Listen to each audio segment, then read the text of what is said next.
হযরত মূসা আলাইহিস সালামের কথা মানতই না। কোন কোন সময় যদি মানতো, পরবর্তী যায় উল্টো হয়ে যেত। যদি কোনো কোনো সময় অসুবিধাত পড়তো, মূসা আলাইহিস সালামের কাছে দোয়া নেবার যেত, হুজুর দোয়া করেন, যে অসুবিধা দেখা দিছে, মহান রাব্বুল আলামিন বিভিন্ন ধরনের আযাব তাদের ভিতরে দিছিল। এমন এমন এমন এমন গুনাহ এবং আযাব, শাস্তি তাদেরকে দিয়েছিলেন, যেটা আমাদের জামানায় নাই, আর আল্লাহ আমাদেরকে দিবও না। এই যে বাঘ যেটা আইছে, এটা কিছুদিন থেকে যাবোগা, চিন্তা করবেন না। কিন্তু মূসা আলাইহিস সালামের জামানাত যে সমস্ত আযাব আইছিল, পয়গম্বরের কাছে না যাওয়া পর্যন্ত আযাব বন্ধ হয় নাই। মহান রব্বুল আলামিন সর্বপ্রথম এদের ভিতরে পাঠাইলো তুফান। এমন তুফানের তুফান, দিনও তুফান, রাইতেও তুফান, বাইরে বার হয় না। সমস্ত বনি ইসরায়েল দৌড় দিয়ে গেল হযরত মূসা আলাইহিস সালামের কাছে, যায় বলেন, হুজুর দোয়া করেন, আপনার বিনা দোয়ায় কাম হইব না। দোয়া করলো, কারণ পয়গম্বরদের অন্তর নরম থাকে। দোয়া করে দিলেন, তুফান চলে গেল। কিন্তু যেন তুফান চলে গেল, আবার কেফি আবা ইত্যাদি, নিশা ইত্যাদি সব শুরু হয়ে গেল। শুরু হওয়ার পরে আবার আল্লাহর আযাব নাজিল হইল। আযাব নাজিল হওয়ার পরে মহান রাব্বুল আলামিন নতুন একটা আযাব দিলেন। সেটা কি? যে মাথার ভিতরে এমন উকুন হওয়া হইল মানুষের, বেড়া মানুষের মাথা উকুন, বেড়ি মানুষের মাথা উকুন, মানুষ মাথার ভিতরে উকুন হইলে মানুষের কি ঘুমে ধরে? আর একটা দুইটা উকুন, সারাটা মাথা উকুন আর উকুন। কে কারে বাচ্চা দেব, খালি মাথা খামসায়, খালি মাথা খামসায়। কিছুদিন পরে হযরত মূসা আলাইহিস সালামের কাছে যায় বললেন যে এই আযাবটা দূরুন লাগে, সে আযাবও দূর হইলো। তারপরে ব্যাঙের আযাব আইলো, যেটাই খাবার যায় সেটার ভিতরে ব্যাঙ, যেটা খাবার যায় সেটার ভিতরে ব্যাঙ। এই আযাবও দূর হইলো। তারপরে মহান রাব্বুল আলামিনের তরফ থেকে আযাব এলো, যখন তারা বাড়াবাড়ি শুরু করলো, যেটাই খাবার যায় সেটার ভিতরে রক্ত, পানি খাবার যায় পানি রক্ত, খানা খাবার যায় খানা রক্ত। এইভাবে মহান রাব্বুল আলামিন অনেক আযাব গজব তাদেরকে দিছে। কিছু মানুষ তারপরও হেদায়েত হয় নাই, কিছু মানুষ হয়েছে। তারই একজন ব্যক্তির ঘটনা এখানে বয়ান করব। সেই ব্যক্তিটার নাম হলো আমিল। সেই নিজের চাচাতো ভাইকে মার্ডার করছিল সম্পত্তির লালসায়। মহান রাব্বুল আলামিন পবিত্র আল কোরআন সূরা বাকারাতে বলেন, ওয়াইজ ক্বালা মূসা লিকাওমিহি ইন্নাল্লাহা ইয়া'মুরুকুম আন তাযবাহু বাকারা। আমেল নামের ব্যক্তি নিজের চাচাতো ভাইকে মার্ডার করছেন। মার্ডার করার পরে শিকার হয় না কেউ, ফালাই আইছে পাথরের মাঝখানে। মূসা আলাইহিস সালামের কাছে সারা বনি ইসরায়েল দৌড় দিয়ে গেছেন, যায় বলছেন, হুজুর কে কারে মার্ডার করছে কেউ জানে না। একটা অচিনাক্ত মৃত্যু দেয়, অচিনাক্ত ব্যক্তির লাশ পড়ে আছে পাথরের মাঝখানে। আপনি যদি আল্লাহর কাছে দোয়া করতেন, মহান আল্লাহ নিশ্চয় জানাই দিত এই মানুষটাকে কে মারছে। মহান রাব্বুল আলামিন তো হযরত মূসা আলাইহিস সালামকে সঙ্গে সঙ্গে জানা দিবার হইতেন যে কারা মারছে, কি করছে। কিন্তু যারা যে সাইজের জাত, মহান রাব্বুল আলামিন তাদেরকে ওই সাইজেরই নিয়ে যায়, যেরকম ঠিক না। মহান রাব্বুল আলামিন ইচ্ছা করলে আমাকে তো এখনো কবুল করতে পারে, কিন্তু করে না কেন? আমাদের কোয়ালিটি ভালো না, এই জন্য তো কবুল হয় না, যেরকম ঠিক না। কোয়ালিটি যদি ভালো হইতো তাহলে এত লম্বা খতম পড়ার দরকারই নাই। খালি মোনাজাতে হাত উঠাইতাম আর আল্লাহ আমিনটা কইতাম, 2 মিনিট পরে দোয়া কবুল। কিন্তু দোয়া কবুল হয় না, কোয়ালিটি আমাদের ভালো না। মহান রাব্বুল আলামিন ইচ্ছা করলে কে মারছে আমিল নামের ব্যক্তিকে সঙ্গে সঙ্গে বেরিয়ে যাইত। কিন্তু মহান রাব্বুল আলামিন সেটা না করে কি হুকুম দিলেন? ইন্নাল্লাহা ইয়া'মুরুকুম আন তাযবাহু বাকারা। তোমরা একটা গাই জবাই করা লাগবে। সেই গায়ের মাংস নিয়া লাশের উপরে যখন মারবা, লাশ পুনরায় জীবিত হইব এবং লাশেই কয়ে দিব তারে কেডা মারছে। কত লম্বা প্রোগ্রাম! মহান আল্লাহ ইচ্ছা করলে ডাইরেক্টলি কাম করে দিতেন, পরোক্ষভাবে, স্বতন্ত্রভাবে। কিন্তু মহান আল্লাহ সেটা করলেন না, একটা গায়ের কথা বললেন। আর বনি ইসরায়েল এমন এক গাইরে জাতি আছেন, কইছে একটা গাই জব কর, যে কোনো একটা গাই জব করলে হয়ে যাইতো গা। কিন্তু তা না কইরা এখন তারা প্রশ্ন করা শুরু করলেন পয়গম্বরের সাথে। সে প্রশ্নগুলা কি জানেন? বেশি প্রশ্ন করা ঠিক না। আমাদের ভিতরে কিছুগুলা লোক আছে না, হুজুর এটা এরম হইল কে? বেতের নামাজ 3 রাকাত হইল কে হুজুর? ঈদের নামাজের ভিতরে 6 তাকবীর হইল কে হুজুর? এরকম জাতীয় প্রশ্ন আছে না আমাদের ভিতরে। এই সমস্ত হকিকত তরিকতের প্রশ্ন তো করবেন না। দেখেন বেশি প্রশ্ন করলে কি হয় কোরআনের ভিতরে এটাও আছে। ক্বালু আতাত্তাখিজুনা হুজুয়া, হুজুর আমনারে কইছি ইনারে মার্ডার করছে কারা, সিধা ভাই কই দিলেই হয়, কিন্তু আপনি করলেন কি আমাগোর সাথে মস্কারি শুরু করলেন। আতাত্তাখিজুনা হুজুয়া, আপনি একটা হুজুর মানুষ কইলে কারা মার্ডার করছে এটা না করে আপনি কইতেছেন গায়ে জব করবার। গায়ের জব করার সাথে মানুষ মার্ডার হওয়ার কি সম্পর্ক? قال أعوذ بالله أن نكون من الجاهلين। তোমরা ভাবতেছো আমি একটা মূর্খামি কাম করছি, আল্লাহর কাছে পানা চাই আল্লাহ যাতে আমাকে মূর্খের দলের ভিতরে অন্তর্ভুক্ত না করে। আমি পয়গাম্বর, আমি ঠাট্টা করতে পারি না। পয়গাম্বর কোনোদিন মস্কারি করে না। যেরকম সুবহানাল্লাহ। হুজুররা দুই কথা যদি হাসাইছে এটা হেদায়েতের নিয়তে হাসাইছে, মস্কারের নিয়তে না। হযরত মূসা আলাইহিস সালাম বললেন তোমরা ভাবতেছ আমি মস্কারি করছি গায়ে জব করবার কথা কইয়া, আসলে তো আমি মস্কারি করি নাই, আল্লাহরই হুকুম এইটা, গায়ে জব করাই লাগবে। তখন এই বনি ইসরাইল মূসা আলাইহিস সালামকে পরস্ত করা শুরু করলেন, কারণ যারা তেইরা জাতি তারা তেইরে ঠায়, সিধা হইতে খুব অসুবিধা। আল্লাহ নবী সাল্লাল্লাহু আলাইহি সাল্লাম এক হাদিসের ভিতরে বলছিলেন যে ও আমার উম্মতগণ নিজের নিজের বিবিরে সামলায় রাখো, আদর করে রাখো, কারণ খুলিকাত মিন জিলইন, মায়া লোকদেরকে বেকা হাড্ডির তৈরি করা হয়েছে।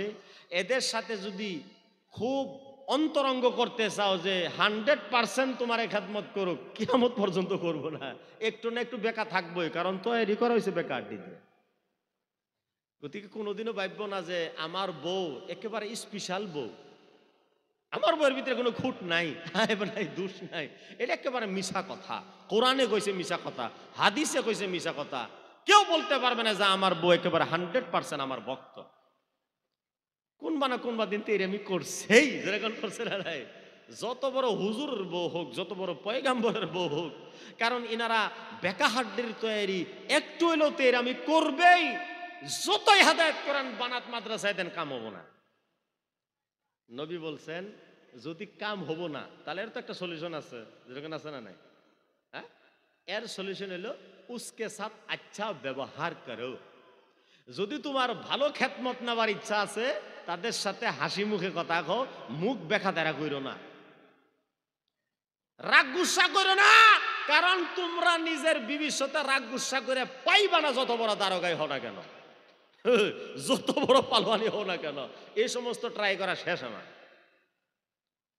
নবী বলছেন বেহতর এইটাই যে নিজের নিজের বিবির সাথে হাসি মজাক দিয়ে ফুর্তি ফার্তা দিয়ে কাম চালায়া যাও, আর তা করে খেদমত হাসিল করো। যেরকম সুবহানাল্লাহ। মার্কেটে যাও, বাজারে যাও, আমিতি কিনো, গোল্লা কিনো, মিষ্টি কিনো, যে কোনো একটা বস্তু কিনো, বিবির হাতে দাও, হাসি মুখে দাও, গুসা করে পাবা না, রাগ করে পাবা না, ফাইট করেও পাবা না, কেস করেও পাবা না, মামলা মোকদ্দমা করেও পাবা না। এই সমস্ত দেখা শেষ। 2-4 জন উকিল যদি এখানে আছেন আপনারা প্রমাণ করেন, যেরকম ঠিক না? এখানে দেখেন কিরকম বাড়াবাড়ি করতেছে। সুজা ভাই গাইডে জবা করলেই হয়, কিন্তু তা না কইরা, কারণ বেকাজাত, যে বন ইসরাইল হলো বেকাজাত, এদেরকে বুঝাইলেও কাম হবো না। ইনারা কয় قالوا ادع لنا ربك يبين لنا ما هي। আপনি আল্লাহর কাছে দোয়া করেন, আল্লাহ আমাদেরকে খোলাসা করে দেখ সেই গাইডার রকম কি হব। এখন রকম তালাশ করাত লাগছে।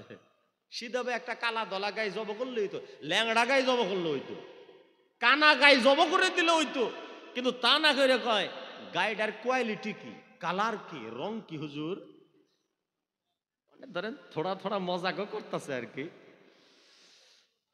তখন মহান রব্বুল আমিন বললেন আমার মূসা কালিম, তোমার উম্মত যদি বাড়াবাড়ি করছে তাহলে আমার ফরমান হইল ইন্নাহু ইয়াকুল ইন্নাহা বাকারাতুন লা ফারিদ ওয়ালা বিক্র। সেই গাইটা যাতে বেশি বুড়াও না হয়, বেশি আবার যাতে স্যাংরাও না হয়। মধ্য বয়সের গাই, এত জিজ্ঞাসা না করলে তো ফান্দ পড়তো না, যেন জিজ্ঞাসা করছে ফান্দ বেড়ে গেল। আওয়ানুল বাইনা যালিক, দুই বয়সের মাঝখানে মধ্য বয়সিয়া। ফাফআলু মা তু'মারুন,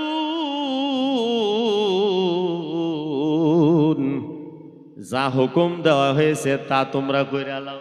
এখনো কিন্তু হয়ে যেত যে কথাটা কইছে মহান রাব্বুল আলামিন, মধ্য বয়সের একটা গায়ে জব করলে হইতো, তা না কইরা দ্বিতীয় প্রশ্ন শুরু।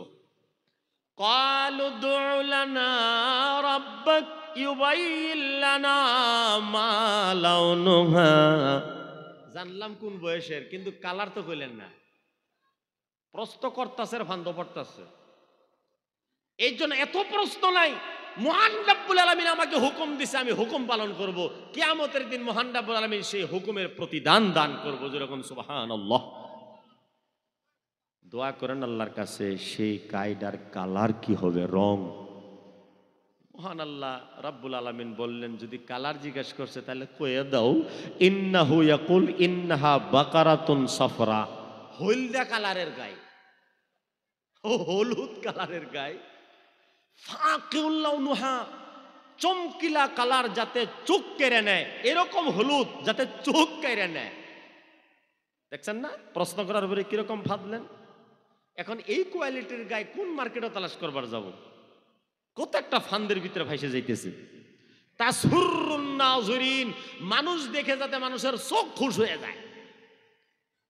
এ পর্যন্তই থাক, হলদে কালারের গায়ে পর্যন্তই থাক, তা না করে তৃতীয় প্রশ্ন শুরু করলেন। ক্বালু দু'উ লানা রাব্বাকা ইউবাইয়িন লানা মা হি, প্রশ্ন করেন সেই গায়ের বিষয় নিয়ে আরো একটু জানার আমার দরকার। ইন্নাল বাকারা তাশাবা আলাইনা, গাই নিয়ে আমাগরে কনফিউজ হয়ে গেছে হুজুর, কোন গাই নিয়ে মুআন্তাজি। আবার যদি আপনি সেই গাইটাকে গ্রহণ না করেন, অগ্রাহ্য করে দেন, তাহলে তো আমার অসুবিধা হয়ে যাইব। কনফিউজিং হয়ে গেছে। তাশাবাহা আলাইনা ওয়া ইন্না ইনশাআল্লাহ লামুহতাদুন। একটা কথা খালি বলা কইছিন, যার জন্য বাচ্চা গেছে। এইবার কইছে খালি গায়ের বিষয় নিয়ে ইনফরমেশন আল্লাহর কাছ থেকে এনে দেওয়া লাগে, ইনশাআল্লাহ আমরা সঠিক পথ পাইয়ালাইমু। এই যে ইনশাআল্লাহটা যে শব্দটা ব্যবহার করলো না, এটা না কইলে এমন এক গায়ের কথাই আল্লাহ কইতো, কিয়ামত পর্যন্ত গায়ে তালাশ করেও পাইতো না, মুর্দা মানুষটারে জিন্দাও করবার পাইতো না।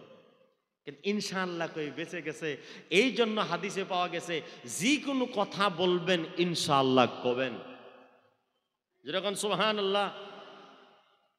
কিন্তু এই বললে সব কথা না, কিপি খামু ইনশাআল্লাহ, আবা খামু ইনশাআল্লাহ, নিশা খামু ইনশাআল্লাহ, তোর নাকের ভিতরে একটা বঙ্কি নেবো ইনশাআল্লাহ, তোর একটা ল্যাং মারমু ইনশাআল্লাহ, সব জায়গাতে ইনশাআল্লাহ না। নেককার পরহেজগার সালেহ কামের ভিতরে ইনশাআল্লাহ।